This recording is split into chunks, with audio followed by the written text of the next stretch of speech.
PJ Bupati Musi Banyuasin Apriyadi bersama PJ Gubernur Sumatera Selatan Agus Fatoni melakukan penyalaan perdana listrik PLN setelah beralih dari listrik PT MEP di Desa Tenggulang Jaya, Kecamatan Babat, Supat.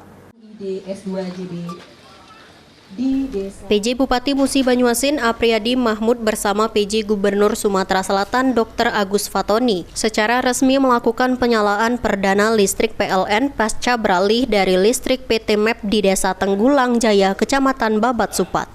PJ Gubernur Sumatera Selatan Agus Fatoni sangat mengapresiasi langkah pemerintah Kabupaten Muba dalam memperjuangkan keinginan warga mendapatkan pelayanan listrik dari PLN. Ia berharap dengan adanya pelayanan listrik ini dapat membantu warga dalam menjalankan usaha dan kehidupan sehari-hari.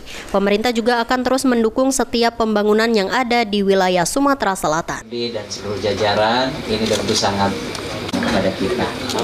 Sehingga Bapak Ibu juga bisa menjalankan ibadah dengan baik, bisa melaksanakan kegiatan-kegiatan dengan baik, dan pada akhirnya nanti juga bisa produktif, bisa meningkatkan pendapatan, bisa meningkatkan kesejahteraan. Kalau khawatirnya juga kalau nggak ada listrik ini jumlah penduduk semakin banyak, kan? Maka dengan adanya listrik kualitasnya semakin baik. 8 kecamatan dengan sejumlah 53 rumah, 53.000 pelanggan, 53.000 itu cukup banyak. Maka perlu juga dukungan, perlu juga kesabaran dari warga masyarakat untuk terus mempersiapkan diri, memenuhi persyaratan-persyaratan yang memang dibutuhkan.